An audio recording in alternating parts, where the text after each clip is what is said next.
Ok les gars, j'espère que vous allez bien. On est à Paris, il est 17h07 et on est dans les bouchons. C'est pas encore l'heure des braves. L'heure des braves, aujourd'hui, c'est à 18h. On se retrouve là-bas.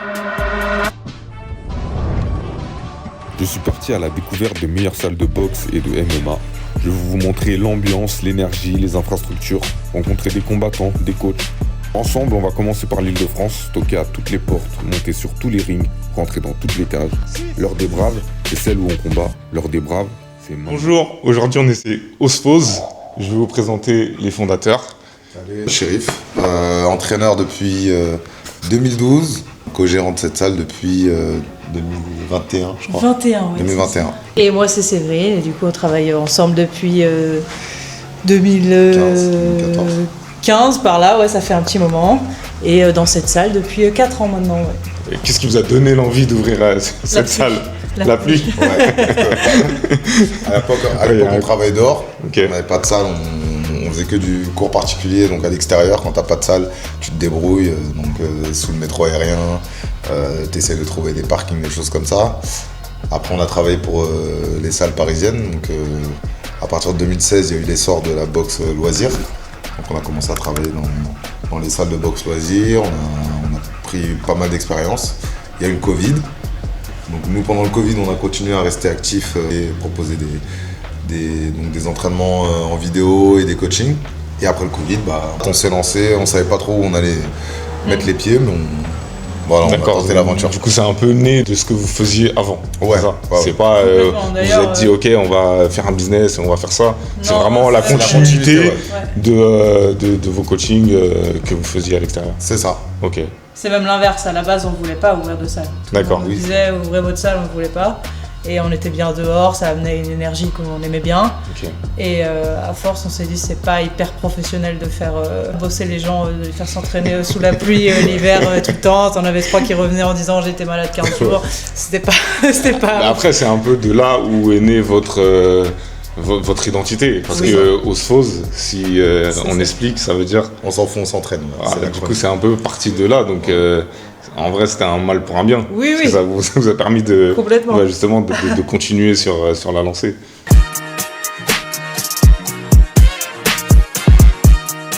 Ça, c'est notre espace d'entraînement.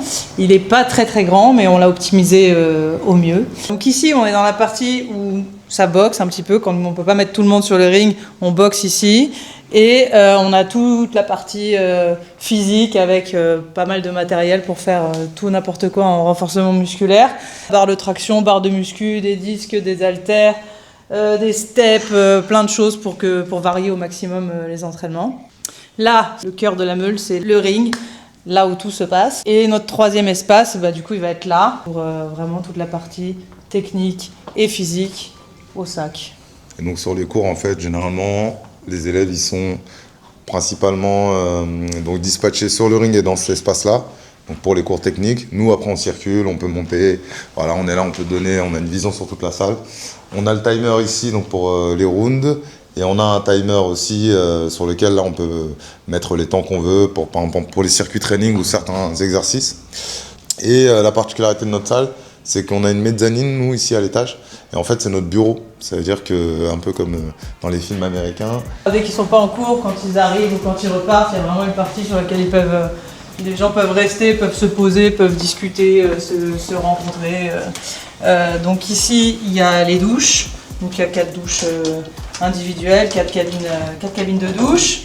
Ici, il y a des petits espaces pour se poser, pour inviter les gens à rester un petit peu, à discuter entre eux avant ou après les séances.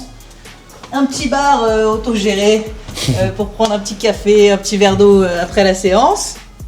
Et puis ici, c'est toute la partie vestiaire pour stocker les affaires.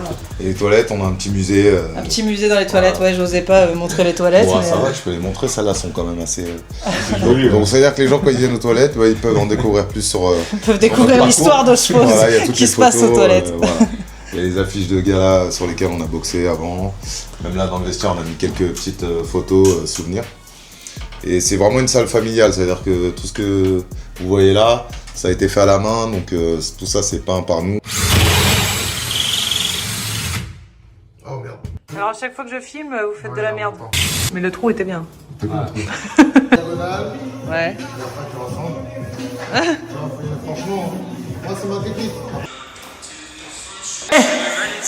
Nous, les illustrations, c'est nous qui les avons faites aussi. Toutes les affiches, donc c'est Sève, parce que du coup, elle a ce talent. Avant d'être dans la boxe, elle a été directrice artistique et graphiste. Et donc, c'est elle qui fait toute la communication d'Osphos pour nos événements, pour les galas, pour la communication en général. Alors il y a des pièges en haut, faut faire attention à la tête. C'est pas du tout rangé en haut. Là c'est l'authenticité du bureau. Avant, on en avait fait au début, c'était un espace pour les élèves, pour venir après les cours et tout. Mais déjà, il y a des pièges trop importants ici. Ouais. Donc, il y a eu des blessures, il y a eu des coups de tête. Cognés, ouais. Donc, on évite de faire monter les gens ici. Et en plus, en fait, ils restaient tout le temps en bas. Je vois que vous avez énormément de matériel. Est-ce que vous prêtez à ceux qui arrivent sans matériel? Non, on les loue. On loue le matériel, donc les bandes et les gants. Donc là, il y a tous les gants ici, les bandes. Donc, quand les gants étaient loués, on les met là. Après, on les passe au désinfectant, on les remet là-dedans. C'est vos coupes. Ah, c'est surtout les coupes de shérif parce que. Alors non, là, ça fait genre j'ai eu plein de coupes. Bon, déjà, quand je boxais à l'époque, ils investissaient pas trop la fédé. On avait des coupes un peu, hein. Des coupes un peu. Mais il y a aussi des coupes des galas qu'on avait faites là. Il y a des coupes là, tu vois. Donc c'est un peu un mélange, mais on savait pas trop où les mettre en général. Mais il y a pas toutes les coupes, attention.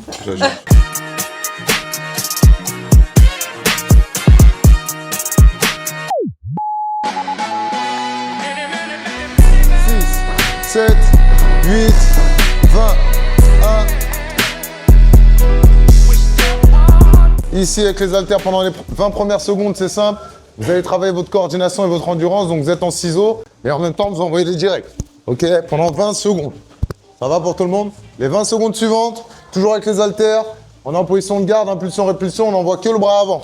Et à chaque fois que je pousse sur la jambe arrière, je tends le bras comme si je voulais atteindre mon adversaire en face de moi. Et à chaque fois, je reviens. Et au moment où je reviens, je ramène l'haltère. On trouve un rythme qu'on arrive à tenir. 3, 2, 1, impulsion, c'est parti avec le bras avant. Allez, très bien. Allez, il reste moins d'une minute. On tend les bras. Allez, allez. Vous voyez, on a le gala le 29 novembre. Donc on commence à se préparer. Et même si on boxe pas, on se prépare pour le gala. Tout le monde va se préparer. Comme ça, vous serez chaud, même dans le public. 3, 2, 1, c'est parti. Tu as pu participer, ouais. Tu as vu, c'est ouvert à tout niveau, tout le monde peut participer. On a les tests match. Donc là, ça, c'est un format où il y a une prise de risque parce que tu boxes contre quelqu'un que tu ne connais pas. Mais par contre, c'est à la touche et il n'y a pas de décision. Et c'est arbitré. Et c'est à huis clos. Donc, tu n'as pas le public à affronter. T'as pas la décision, donc t'as pas le risque de perdre, parce qu'il y en a beaucoup, ils veulent pas boxer. C'est vraiment un peu comme un entraînement dans une autre salle de boxe, ouais, avec une autre personne que tu connais pas. Ouais, c'est ça. Simplement. Après, on a le format interclub. Là, c'est un peu plus challengeant parce que il y a ce côté club contre club. Donc, t'as envie de représenter, il y a une petite pression. Alors, soit on le fait avec décision, sans décision, ça dépend. Et après, on a les galas. Comment? Ah bah, finissez là, on en reprendra une autre.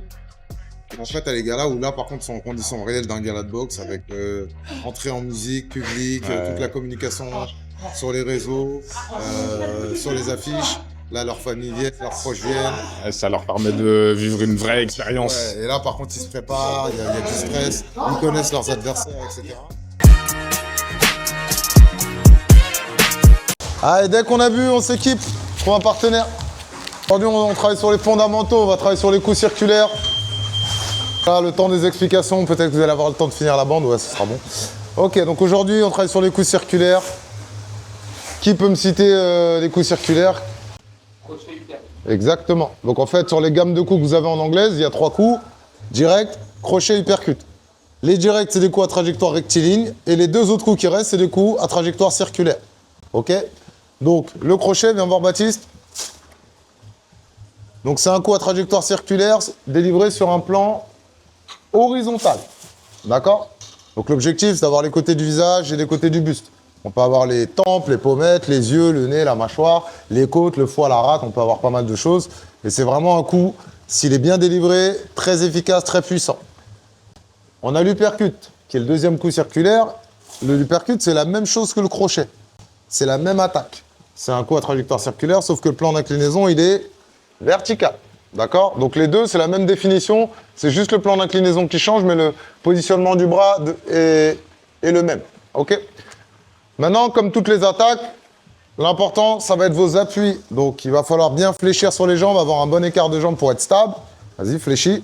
On active bien les ischios, les fessiers. On serre les abdos. Donc, on a notre tronc bien solide. Et après, au niveau des épaules et des bras, c'est là que ça va se jouer ensuite. Il va falloir pivoter la hanche. Donc, pour ça, qu'est-ce que je fais? Pour exagérer, je vais écraser sur les orteils, tourner le genou à l'intérieur. Ce mouvement-là, il va me faire pivoter la hanche. Et ensuite, comme ma hanche et mon épaule travaillent ensemble, je vais suivre avec un mouvement d'épaule et j'ai juste à venir positionner mon avant-bras parallèle au sol. Ce qui va être important, c'est de respecter l'alignement épaule-coude pour avoir le triceps engagé. Si vous avez le coude derrière l'épaule, vous allez voir que vous allez perdre en efficacité. Souvent, les débutants, on les voit faire ça, mais là, on n'est pas très fort. C'est ici qu'on est fort. OK? Donc, on fléchit et on pivote à l'intérieur. Petite astuce, vous pouvez imaginer que c'est votre genou qui lance le point. Vous êtes assis, vous imaginez vraiment que c'est le genou qui lance le point. Pareil, quand je frappe, je garde toujours la tête au centre et je tourne pas le visage, sinon je vois pas où je frappe et je risque de perdre l'équilibre. Alors, enchaîne pas, Robin. Travaille à chaque fois sur un coup, mais efficace. Démarre doucement. Christophe, ouais, démarre doucement pour voir si déjà tu es stable doucement et laisse la vitesse s'installer, tu vois. Juste essaie de sentir ta stabilité. Voilà, très bien. Dans toutes les disciplines que vous avez pratiquées, s'il y a un point sur lequel vous devez vous concentrer, c'est sur les fondamentaux, les bases. Okay? Chaque attaque, vous devez vous la maîtriser dans chaque détail. D'accord? Essayez vraiment de prendre conscience des appuis, rotation des hanches, rotation des épaules, trajectoire des bras. Et une fois qu'on a ça, après derrière, on peut commencer à s'intéresser aux combinaisons et faire des choses plus complexes. Mais déjà, un combat, vous pouvez le gagner si vos attaques sont correctement délivrées, vos moyens de défense basiques sont maîtrisés. On va faire une variation de niveau. Donc ça, c'est important. Hein. Vous mixez les angles de frappe, vous mixez les niveaux, et là, vous créez de l'incertitude. Si je suis face à Christophe et que je frappe que au visage, même si je fais des variations de trajectoire, enfin d'angle de frappe, Christophe, la plupart des coups, il va pouvoir les bloquer. Par contre, si j'attaque au visage et que je mixe au corps et que je remonte et que je varie, là, en défense, même si on est très bon, c'est compliqué. Hein. Alors, du coup, on va introduire le code. On en a parlé cette semaine, on est en train de remettre le code. Il y a Garcimore, Pierre Feuille Ciseaux. Donc le code, c'est quoi? C'est le code Osphose sur les stratégies à mettre en place sur le ring. Au lieu de te dire travaille à distance avec ta mobilité du bras avant, on va dire Garcimore et tout le monde va comprendre. Et bien là, on en a un autre qui est assez simple, c'est WF. Donc le WF, hein, la plupart vous le connaissez. WF pour fois face ou face fois. Ça, c'est quand on vous demandera de travailler avec votre bras avant. Vous allez travailler de la même main. Ça, c'est une combinaison. Vous devez l'introduire dans votre panel parce qu'elle peut vous aider à marquer des points facilement. Vous allez travailler avec le crochet du bras avant à la face. Vous allez revenir en garde en ramenant l'épaule, d'accord, pour pouvoir réarmer. Et vous allez rajouter l'uppercut du bras avant au corps. Boum. Donc, c'est la même main qui travaille. Crochet, je reviens. Vous avez vu, je me place, uppercut. L'étape du milieu, elle est importante hein, parce que si vous faites ça, vous n'êtes pas efficace. Il faut frapper, revenir, prendre votre appui et engager l'épaule. Cette épaule-là, elle passe derrière et vous la repassez devant. Sur l'uppercut, passe ta hanche. Mais là, c'est ta hanche qui va faire que tu vas faire mal. Hein. D'accord? Frappe sans. Ouais. Tu vends des pulls?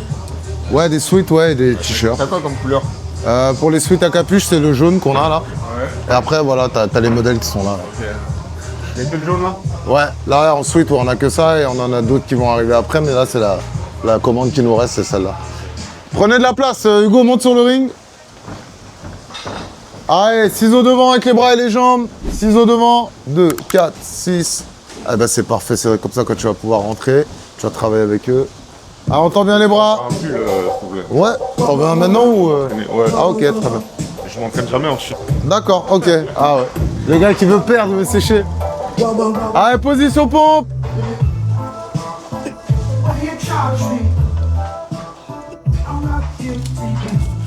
En fait, toi, t'es un piqué en fait.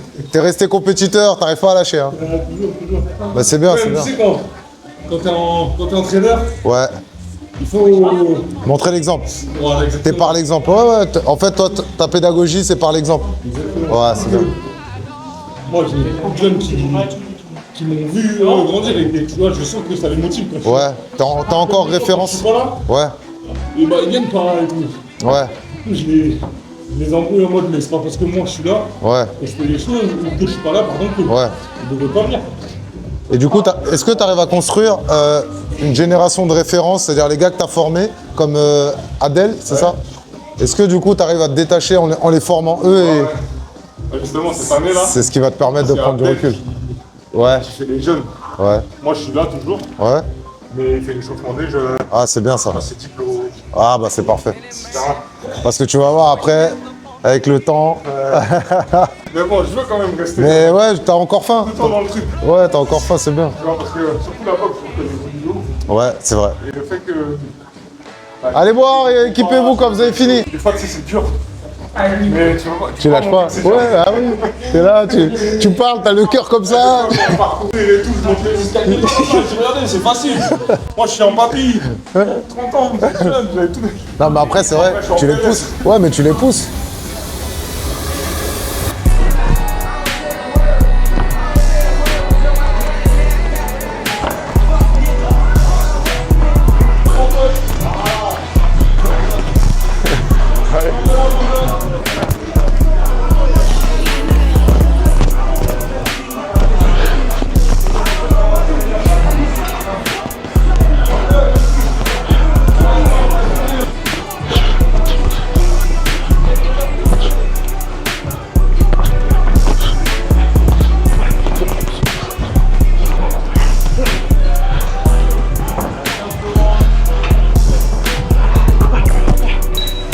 Top, soufflez.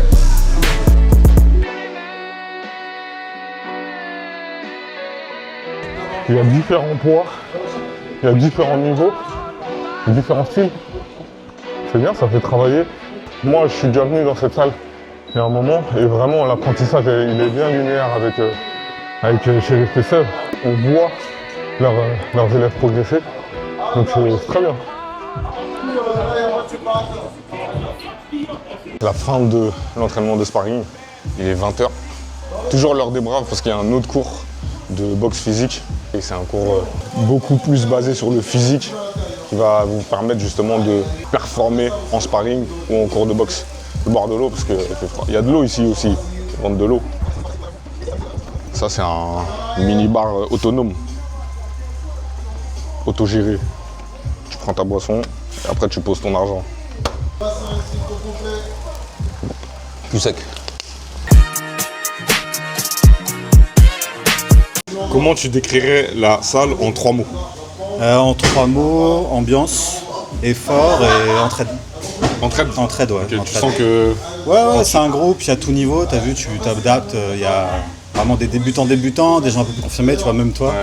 Et du coup, c'est cool, tu tournes un peu avec tout le monde. Ça te permet de progresser, Ouais. de voir le niveau. Ouais, c'est ça, bah, tu te fais laver, après tu laves. tu laves un peu, ouais, c'est ça. Ça Ah, bah, cascade, c'est bien. et non, c'est en bonne ambiance. Toi, tu viens souvent ici ou... Ouais, 3 fois par semaine? 2-3 fois. Ok. 2-3 fois, ça fait 2 ans. Et puis c'est bien parce que tu alternes, tu as sparring, technique, tu as aussi juste physique. Et franchement, c'est complet. Viens, on va poser des questions à Chérif. Chérif, il est en train de filmer là. Il fait de la pub Instagram. Ça va, Chérif? Ça va et toi? Ça, c'est un cours. Là, on a fait du sparring. Là, c'est un cours de boxe physique. Ouais. C'est quoi la différence entre boxe physique et boxe technique? En fait, il n'y a pas vraiment de différence. C'est que nous, à la base, on mettait des cours de cardio box, on voulait un peu s'ouvrir, tu vois, pour attirer un peu plus de monde. Ouais. Mais finalement, on s'est rendu compte que ça ne nous convenait pas. Ah, ok. Parce que nos élèves ici, ils veulent juste faire de la boxe. Donc en fait, Ok. on a fait un cours orienté un peu plus sur le travail technique. Donc on a appelé ça boxe technique. Donc, un cours de boxe physique qui est un peu plus orienté sur le physique, mais dans les deux cas, c'est les cours de boxe. Là, l'échauffement, il est un petit peu plus dur. On met l'accent un peu plus sur la partie physique prépa. Mais à la fin, ils vont se retrouver à faire un cours de boxe classique, quoi. D'accord? Mais l'idée, c'est ça. C'est un peu comme Salut. la prépa physique spécifique. Spécifique boxe. Ça, en fait. Mais dans tous les cas, nous, là, maintenant, Fais de la le truc, boxe. il faut qu'ils boxent. Ouais. Tu vois, nous, on a remarqué, on faisait des cours de cardio boxe, ça s'est vidé, parce que les gens, ils venaient que sur les cours de boxe ou de sparring. Et donc, on a réadapté et on s'est dit, bon, bah, on va faire que de la boxe. Hein. Les gens, C'est ils bien. viennent Et pour vous faites toujours des cours de boxing bag? Sac? Que du sac? Non. vous faites- En fait, vous avez par jamais contre, sur le cours physique, Vous faites. On va mettre pas mal de c'est ça. travail au sac, même sur le cours technique. Avant, on avait tendance, quand il y avait un paire, à prendre les pattes d'ours. Ouais. Et finalement, maintenant, à chaque fois qu'il y en a un qui est seul, il fait l'exercice technique au sac, pour apprendre à travailler au sac. Ok. Et on a aussi développé maintenant l'accès libre. On a des créneaux d'accès libre où les élèves peuvent venir s'entraîner eux-mêmes. On leur met des programmes sur le compte Instagram et ils viennent et ils font soit ce qu'ils veulent, sauf les oppositions, soit ils font les programmes qu'on leur a donnés. On change. Ok, c'est intéressant. Donc, c'est ça intéressant permet à ver. vraiment de rentrer plus dans une dynamique salle de boxe, Salle mais de boxe. pure. Ouais. Pas les salles de boxe fitness, Ouais, bah, on peut faire ça, hybrides, forcément, etc. Exactement. Mais ça marche pas parce que les gens qui viennent chez nous viennent faire de l'anglaise. S'ils veulent faire de la prépa, ils vont au fitness park ou voir des spécialistes. Mais maintenant, le format hybride, je pense qu'il correspond de moins en moins à votre public. Ouais. Ah, et puis au public que vous voulez toucher Ouais, aussi. exactement. C'est C'est ça. C'est-à-dire que nous, là, vraiment, on a un pur public boxe. Et tout ce qu'on a proposé en dehors de la boxe, ça n'a jamais marché. Bienvenue à tous, bienvenue chez Osphose. On s'en fout, on s'entraîne. Donc on est une salle familiale. On propose des cours en petits groupes, 10 personnes. On est 2 coachs et 2 gérants, donc moi-même et Séverine, donc, qui est pas là, mais je la représente là. Et donc vous êtes tous les bienvenus, peu importe votre niveau. Si vous êtes une femme, un homme, vous êtes petit, vous êtes grand, vous êtes gros, vous êtes blanc, vous êtes noir, vous pouvez venir, il n'y a aucun souci. C'est hyper bienveillant, on s'adapte à tous les niveaux. Donc si vous avez un tout petit niveau, vous n'avez pas de niveau, vous êtes les bienvenus. Si vous avez un très gros niveau, vous êtes aussi les bienvenus. Et l'idée, c'est qu'on s'entraîne vraiment tous ensemble. Si ça vous intéresse, n'hésitez pas à aller sur notre site www.osphose.com ou sur notre compte Instagram.